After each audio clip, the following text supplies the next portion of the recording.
Welcome to Global Sovereign University. Welcome to the most innovative learning environment on Earth. A distinction Global Sovereign University, GSU, proudly stands behind.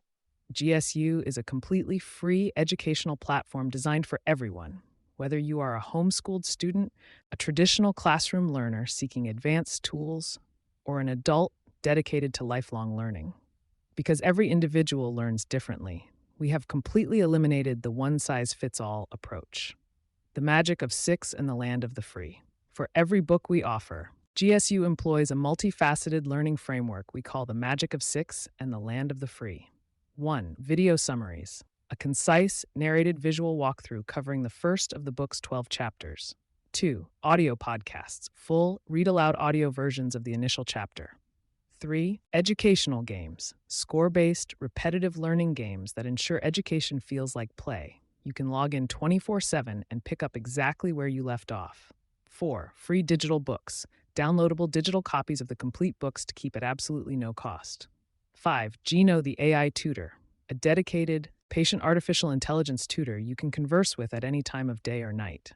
6. Comprehension certification, a free certification program earned by progressing down a learning path we call Trifurcation Road. Our global mission. Currently, GSU is available in English, Spanish, and simplified Chinese. Fueled by our Amazon book sales and the generosity of our donors, we are actively working to expand our offerings into 32 languages, ensuring accessible, real-world education for anyone, anywhere in the world. An introduction to the words you know. Every person on Earth is born with an American spirit, an untamed yearning for a better tomorrow. Dr. Gina Constant. There is a quiet moment that almost every reader has lived through, and almost no one talks about. You read a paragraph, you understand every word in it, you nod, and then someone asks you what it meant, and you cannot quite say. The words went by, the meaning did not stay. You were not decoding badly. You were not reading too slowly. The sentences simply did not give up their meaning, and you walked away with the uneasy feeling that the problem was you. It was not you. It was vocabulary, but not vocabulary in the way the word is usually used. When most people hear vocabulary, they picture a list of hard words to memorize for a quiz or a person who uses long words to sound impressive. This book is about neither. It is about the actual machinery of understanding, the difference between the words you can recognize and the words you can use, the small band of words that carry most of the meaning in everything serious you will ever read, and the honest, unhurried way that word knowledge really grows in a human mind. This is the 5th volume of the Reading Helix. The volumes before it built the foundation, hearing the sounds inside words, turning those sounds into print, decoding unfamiliar words, and reading smoothly enough that the words stop fighting you. Once a reader can do those things, one factor more than any other decides whether they understand what they read. Do the words mean anything to them? A reader can pronounce meticulous perfectly and still not understand a character described that way. They can read the results were inconclusive at full speed and miss the entire point of the paragraph. In those moments, the failure is not in the sounding out. It is in the meaning. That is the territory of this book. You should know who this book is for, because 2 readers will see themselves in it. The first is the adult who reads well enough to get by, but keeps hitting an invisible ceiling. In the rental agreement, the medical instruction, the workplace policy, the news analysis, and the voting guide. These texts are rarely technical. They are abstract, built out of words like eligible, comply, contingent, prior, verify, sustain, and indicate. A person can have warm, fluent, intelligent conversation and still be quietly shut out of these documents. Not because the topic is hard, but because the vocabulary is written rather than spoken. This book names that band of words, explains why it controls access, and shows exactly how to grow it. The second reader is the parent, teacher, or homeschool family who has watched a child read a passage fluently, answer a comprehension question with confidence, and get it completely wrong. The child knew the words. The meaning still slipped. This book explains why that happens, and it gives a family a clear, gentle way to build the kind of vocabulary that actually moves comprehension without turning the dinner table into a quiz. This book is built on a piece of research that quietly changed how vocabulary is taught. Isabel Beck's three-tier system. Not every word is worth the same effort. Tier 1 words are the words of ordinary life: table, run, tired, friend, mostly learned through living. Tier 3 words are specialized terms that belong to a single field: photosynthesis, jurisprudence, joist, learned when you enter that field. And Tier 2 words are the ones in the middle that do the heaviest lifting: analyze, interpret, contrast, consequently, significant, perspective, assumption, and evidence. They are not technical. They travel across every kind of serious text. They are precision tools, and they are exactly the words most readers half know. One of the most humane things this book does, borrowing from Beck, is to demoralize vocabulary. The goal is not to collect impressive words or to sound smart. The goal is to master the words that do the most work across the texts you actually need to read and the writing you actually need to produce. That single shift from status to utility takes the shame out of the whole enterprise. The book is 12 chapters. It begins by separating the two kinds of vocabulary, the words you understand and the words you can summon, and explaining why the gap between them is normal, not a defect. It teaches the three tiers, the vocabulary gap and why it matters, and the truth that words stick only through repeated meaningful encounters, not single definitions. It opens up morphology, how prefixes, roots, and suffixes let one known word unlock a dozen relatives, and word consciousness, the habit of noticing words at all. Then, it does something most vocabulary books refuse to do. It tells the truth about the limits. Where vocabulary cannot compensate for missing background knowledge, where vocabulary instruction fails, and where vocabulary quietly becomes a gatekeeper, a sorting mechanism that rewards the children who were already bathed in rich words and penalizes the ones who were not, through no fault of their own. That chapter has some honest anger in it, and it earns it. The final chapters are practical: a self-directed vocabulary program for adult learners, a vocabulary curriculum for teaching children, and a bridge to the next volume, because words alone are not enough. A reader can know every word in a sentence and still miss its meaning, because meaning also lives in how words are arranged. That is sentence blindness, and it is where Volume 6 begins. A word about how to read this. You do not need a strong vocabulary to read this book. You do not need to have read the earlier volumes, though they help. You especially do not need to feel ashamed of the words you do not yet use. The central promise of this book is gentle and true. The words you understand are already doing real work in your life, and with the right kind of practice, repeated, low stakes, in real contexts, the words on the shelf of your mind slowly become words in your hand. If you find a chapter hard, Gino, the free AI tutor at Global Sovereign University, is available 24 hours a day in 32 languages to read any chapter with you. Define a word in plain terms, or build practice sentences from your own life. If you would rather work with a person, the Sovereign Handshake at globalsovereignuniversity.org will match you with a mentor from the Civilization Builders program, free. The aim of this book is not to make you sound educated. The aim is to give you the words that open the rooms you have been standing outside of. Welcome to the Words You Know. Turn the page. Dr. Jean A. Constant. The Foundation for Global Instruction. Chapter 1. What vocabulary actually is. Subchapter 1. Receptive versus expressive vocabulary. If you have ever read a paragraph, nodded along, and then realized you could not have explained it to someone else in your own words, you have felt the difference between two kinds of vocabulary. One is the set of words you can recognize and understand when you meet them in print or hear them spoken. The other is the set of words you can summon on demand when you speak or write. Those two sets overlap, but they are not the same, and the gap between them is not a sign that something is wrong. It is a normal feature of how language works. Receptive vocabulary is what you understand. It is the vocabulary you receive through reading and listening. Expressive vocabulary is what you use. It is the vocabulary you express through speaking and writing. Receptive comes first, and it grows larger. Expressive lags behind, sometimes by a lot. A reader might understand the word fundamental every time it appears, yet still default to basic when speaking.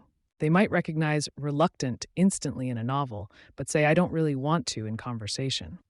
They might understand consequently in an article and still write so in an email. This is not hypocrisy or laziness, it is efficiency. Your mind treats understanding and producing language as related but different jobs. Understanding a word when you see it is like recognizing a face in a crowd. Producing a word when you need it is like recalling a name under pressure, in real time, with other people watching. Recognition is easier than retrieval. Recognition can happen even if your knowledge is partial. You might not be able to define the word perfectly, but you can grasp it well enough in that sentence. Retrieval requires stronger, cleaner connections. You have to find the word, pronounce it, fit it into a sentence, and commit to it. This is why you can often follow an intelligent conversation that you could not imitate. It is why a student can understand a teacher's explanation of photosynthesis and still struggle to explain it back. It is why an adult learner can read "The committee reached a consensus" and understand it but hesitate to say consensus out loud, worrying it will sound stiff, formal, or incorrect. Expressive vocabulary carries social risk in a way receptive vocabulary does not. No one hears the words you understand silently. If you have ever learned a second language, you know this gap intimately. You can watch a show and understand far more than you can say. You can read a news headline and get the point, but when you try to speak, your mind offers only the simplest, safest words. That same pattern exists inside your first language as well. We just notice it less because the baseline is higher. For reading, receptive vocabulary is the immediate bottleneck. This matters because this book sits in the Reading Helix after decoding and fluency. Once the reader can turn print into speech and can do it smoothly, comprehension starts to depend heavily on whether the words mean anything to them. If decoding is the door and fluency is the speed at which you can walk through it, vocabulary is the number of rooms you can actually enter. A reader can pronounce meticulous perfectly and still not understand a character described that way. They can read "the results were inconclusive" at full speed and still miss the whole point of the paragraph. In those moments, the failure is not in sounding out, it has meaning. But there is another twist. Even inside receptive vocabulary, there are degrees. You might know a word in the sense that you recognize it and it feels familiar, but your knowledge is thin. You know the general mood of it, not the precise shape. Take significant. Many readers sense it means important, but in academic writing it often carries a more specific meaning tied to statistics. Or take theory. In everyday speech, it can mean a guess. In science, it means an explanation supported by a large body of evidence. A reader might understand a sentence well enough to keep going and still misunderstand what the author is really claiming. Vocabulary is not just word counts, it is depth. Now consider what this means for instruction and self-study. Many people assume the goal of vocabulary learning is to move as many words as possible from unknown to used in a sentence. That sounds logical. It also sets you up to feel like you are failing because expressive vocabulary grows slowly. You can understand hundreds of new words over a year of reading and still feel like you do not use any better words when you speak. That does not mean the learning did not happen. It means the learning is living in the receptive system first, where it belongs. Imagine an adult learner, Mara, who is returning to school after a decade away. She reads an assigned chapter and notices that the author uses words like convey, retain, interpret, and contrast. She understands them while reading. But when she writes her discussion post, she keeps typing show, keep, think, and compare. Later, she rereads her work and feels disappointed. I know those words, she thinks. Why don't I use them? The answer is that knowing a word receptively is like having it on a shelf in your mind where you can recognize it when someone else picks it up. Expressive vocabulary is having the habit of reaching for it yourself at the right moment and trusting it will fit. That habit develops through repeated successful retrieval, not through a single definition. Mara's reading is not wasted. It is the foundation. With time and the right kind of practice, the shelf words become hand words. Children show the same pattern. A fourth grader may understand exhausted when a teacher reads it aloud, laugh at the scene, and answer questions correctly, but still say really tired in their own story. The child is not missing the word. The child is missing retrieval strength and confidence. When we treat this as a defect, we sometimes push children into unnatural language, as if speaking should sound like a textbook. But expressive vocabulary is shaped by context and audience. A child writing a formal report might eventually use exhausted. In casual speech, really tired may remain the better choice. Expressive vocabulary is not simply more advanced, it is also more fitting. This is one reason the gap between receptive and expressive vocabulary is useful. It lets you understand language that is above the level you can comfortably produce. It lets authors and teachers pull you upward. You can live for a long time with receptive knowledge that you do not yet express. That receptive knowledge still improves your life. It lets you read more complex texts, follow more nuanced arguments, and absorb more information. It expands what you can enter, even before it changes how you speak. At the same time, if you are trying to change your writing and speaking for school or work, you do need expressive growth. The mistake is thinking that expressive growth comes from memorizing lists and forcing yourself to use a new word once. Expressive vocabulary grows when you repeatedly meet a word in meaningful contexts, notice how it behaves, and then practice retrieving it in low-stakes ways until it becomes natural. Low-stakes retrieval can be as simple as this. After you encounter a useful word while reading, pause and say aloud a sentence that would make sense in your life. Not a stiff dictionary sentence, but something you would actually say or write. If you meet reluctant, you might say, "I'm reluctant to sign up because I don't know the schedule yet." If you meet sustain, you might say, "It's hard to sustain a habit when my evenings are chaotic." The point is not to perform sophistication. The point is to build a pathway from meaning to use. Another way to see the receptive expressive difference is to listen to your own speech. Most of us rely on a small set of high-frequency words for everyday life. That is not a flaw. It is how fluent conversation works. But when you write, especially in academic or professional settings, you often need more precise tools. You need words that compress meaning, that let you say in one term what would otherwise take a whole phrase. Reluctant is a compressed version of not wanting to do something and holding back. Contrast is a compressed version of show how two things are different in a meaningful way. Tier 2 words, the high-utility academic words we will return to in the next chapter, live in this space. They are not technical terms, they are precision tools. So when you feel the gap, treat it as information, not an indictment. It tells you which words are in your receptive warehouse, but not yet on your expressive workbench. It tells you what kind of practice you need. It also explains why so much vocabulary instruction misses the mark. If you judge learning only by whether a student can produce a word on command, you will underestimate what they understand. If you judge learning only by whether a student can match a word to a definition, you will overestimate what they can actually do with it. Real vocabulary knowledge shows up in comprehension first and in expression later, when the mind has had enough encounters to make retrieval easy and safe. In the pages ahead, we will keep returning to this distinction because it changes how you read your own progress. Vocabulary growth is not a switch that flips. It is a gradual migration of words, from unknown to familiar, from familiar to understood in context, from understood to retrievable, and from retrievable to automatic.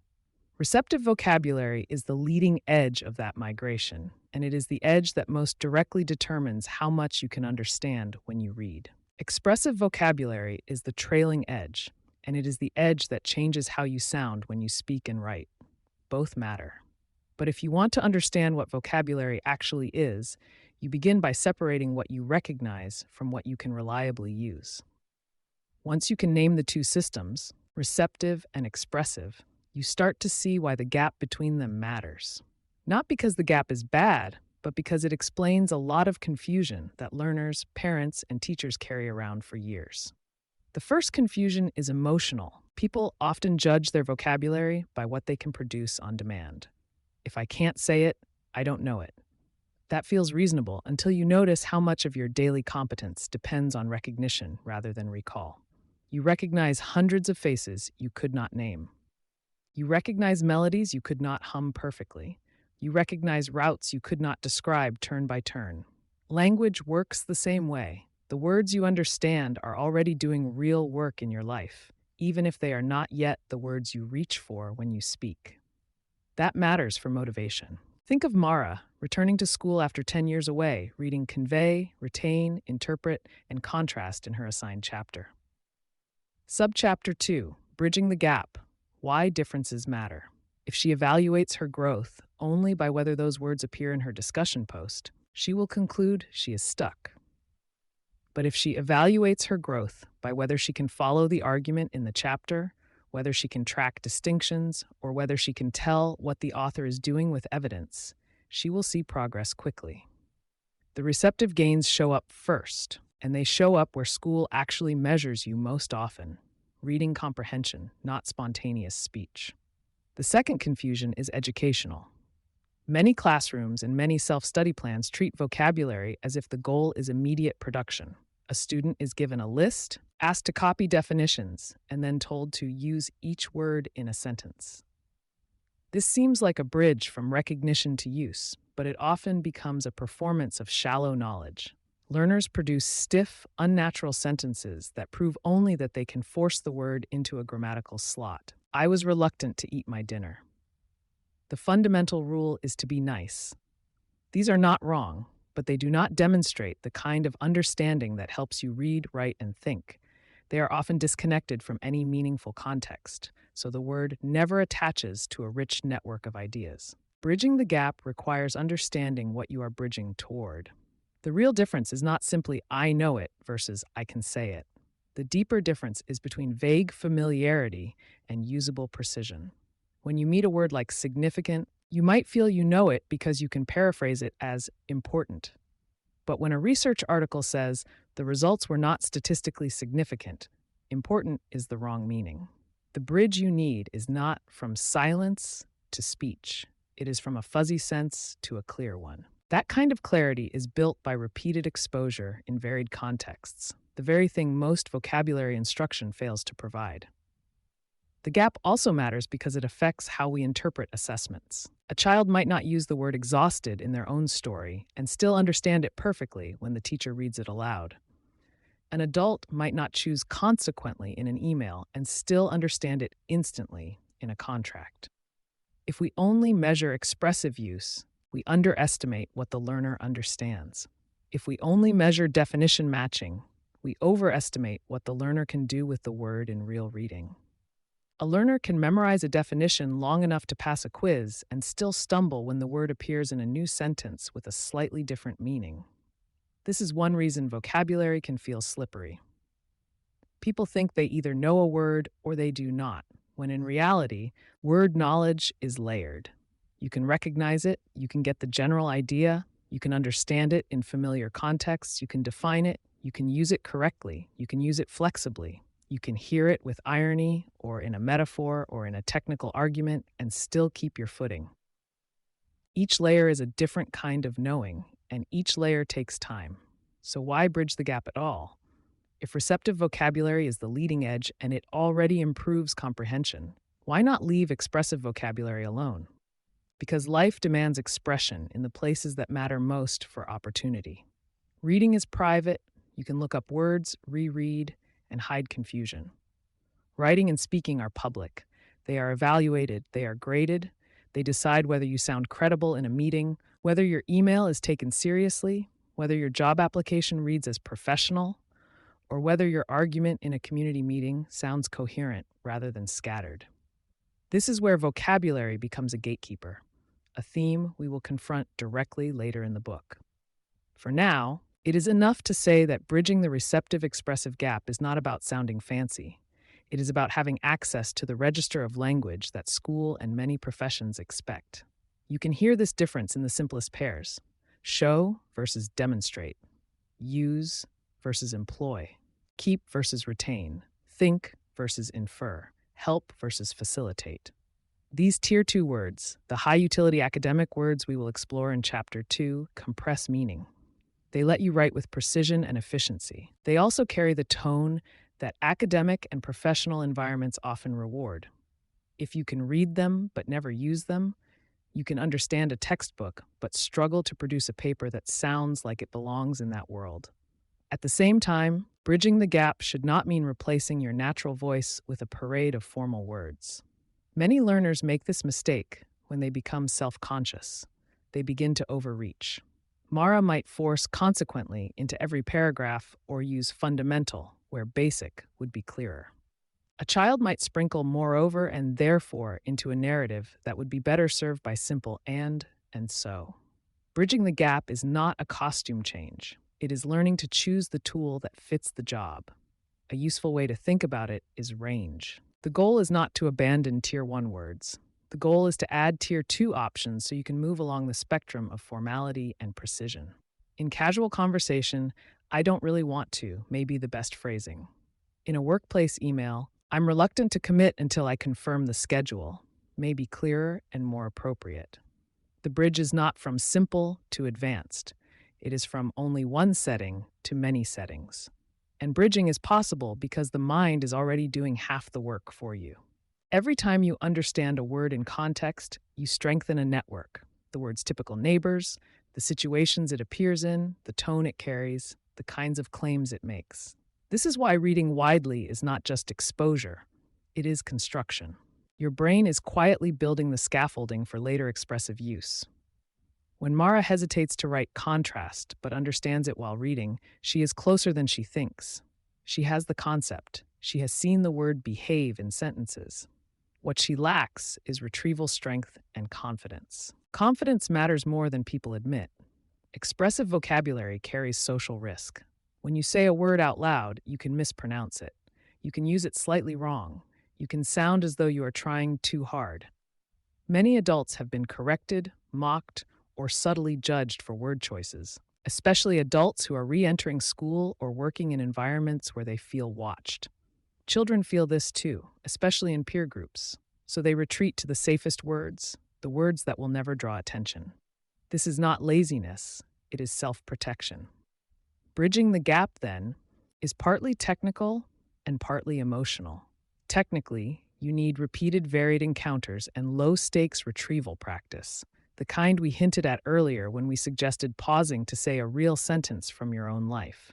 Emotionally, you need permission to sound like a learner. You need to treat a slightly awkward first use as a normal step, not as evidence that you should go back to simpler language forever. A practical bridge begins by noticing which words are already in your receptive warehouse but not on your expressive workbench. You can catch them by paying attention to small moments. When you read a word and think, "That is exactly what I mean," but you know you would not have chosen it yourself. Or when you are speaking and you circle around an idea with a long phrase, and later you realize there was a single word that would have said it cleanly.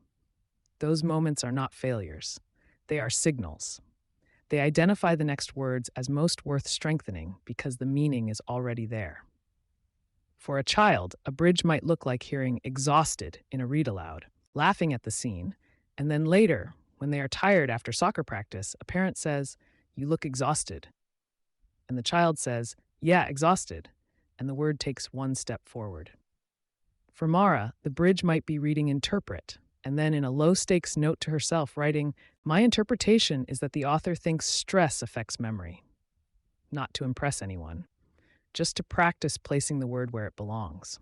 These differences matter because they change what you aim for and how you measure progress. If you aim to use new words as your main marker, you will either force words unnaturally or conclude you are failing. If you aim to understand more of what you read, you will see progress sooner and build the foundation that actually makes expressive growth possible. The bridge is real, but it is built from the reading side outward. Receptive vocabulary is not the lesser form of knowledge. It is the entry point. And when you treat it that way, the gap stops looking like a problem and starts looking like a map. A clear picture of where you are, what is already growing, and what, with time and the right practice, will become available to you when you need it. Subchapter 3: Misconceptions in Vocabulary Instruction. Once you understand that receptive vocabulary leads and expressive vocabulary follows, a lot of familiar vocabulary advice starts to look suspicious. Not because the people giving it are trying to mislead you, but because most of what passes for vocabulary instruction is built on an outdated picture of what it means to know a word. It treats word knowledge as a simple object you can hand to someone. Definition delivered, word learned. But earlier we described vocabulary as a migration, from unknown to familiar, from familiar to understood in context, from understood to retrievable, and from retrievable to automatic. If that is the real shape of learning, then many common methods are not just inefficient. They are pointed at the wrong target. The first misconception is the neatest one, that learning a word means being able to recite its definition. This belief is so widespread that it hides in plain sight. Students are assigned 10 words, told to look them up, write the dictionary definition, and then take a quiz where they match words to meanings. Adults do the same thing to themselves with flashcards and apps. It feels productive because it produces paperwork. It produces something you can check off. But dictionary definitions are not designed to teach beginners. They are designed to be precise and compact for people who already have a lot of language. They often use unfamiliar words to define unfamiliar words, or they give multiple senses with subtle differences that only make sense after you have already met the word in the wild. A learner reads the definition, nods, and thinks they know it. Then the word appears in a real sentence, and they realize their knowledge is thin. Think about the word interpret, which Mara met in her assigned reading. A dictionary might say, to explain the meaning of. That is not wrong, but it is also not enough. Interpret can mean to explain a text, understand someone's intentions, perform a piece of music, translate spoken language, or read a situation. In academic writing, it often signals that there is room for judgment. The facts are here, and now we have to make sense of them. That flavor matters. A student who memorizes to explain the meaning of may still miss what a professor means when they say, interpret the results, or take significant, the example we used earlier. A definition like important will get you through casual conversation. It will not get you through scientific writing. The learner who believes definitions equal knowledge is set up to misunderstand confident, precise prose while feeling confident. That is the worst combination. The second misconception is the mirror image of the first, that using a word in a sentence proves you know it. This is why the dictionary definition and sentence routine is so popular. It feels like it bridges receptive to expressive. But in practice, it often creates sentences that are technically grammatical and conceptually empty. I was reluctant to eat my dinner. The fundamental rule is to be nice. These sentences do not show that the learner understands the word's typical situations, tone, or constraints. They show that the learner knows where an adjective can go. A deeper problem is that the use it in a sentence requirement often pushes learners into performative language. They choose the safest, blandest context because they are trying not to be wrong. They produce sentences that no one would actually say.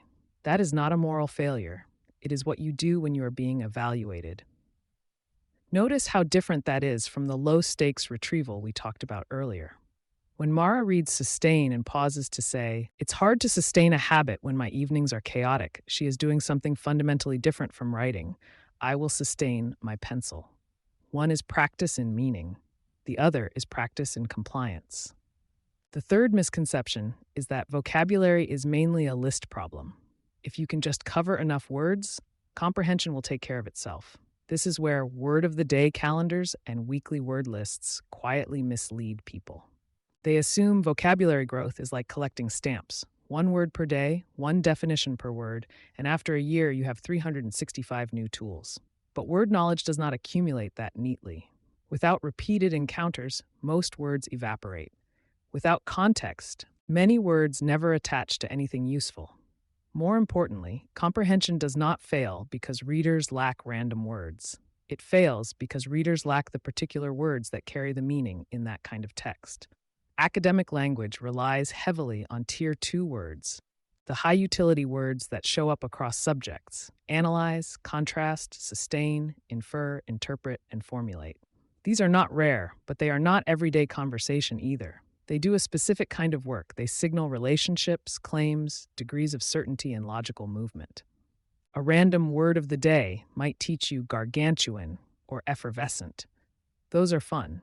They are also not the words that unlock a history chapter or a workplace policy document.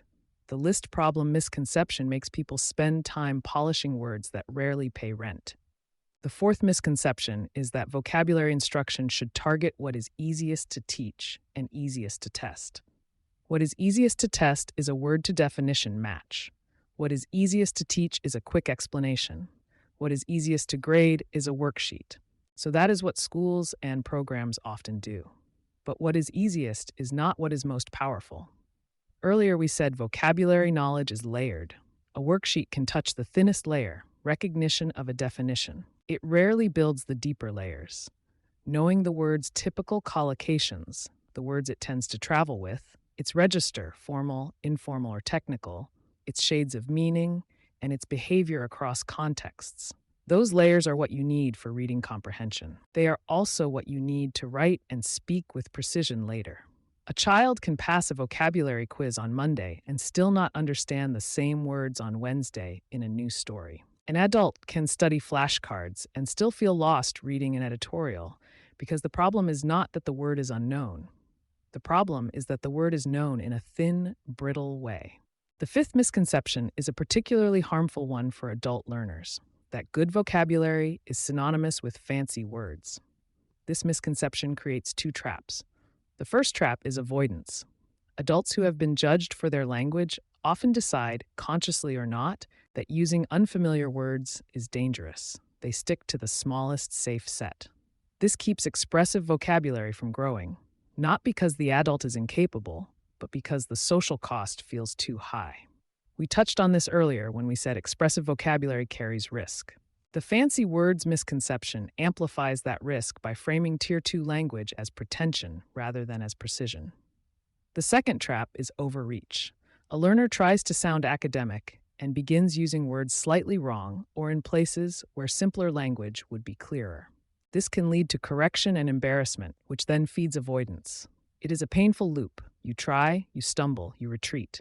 The healthier frame is the one we have been building. Vocabulary is not decoration, it is access.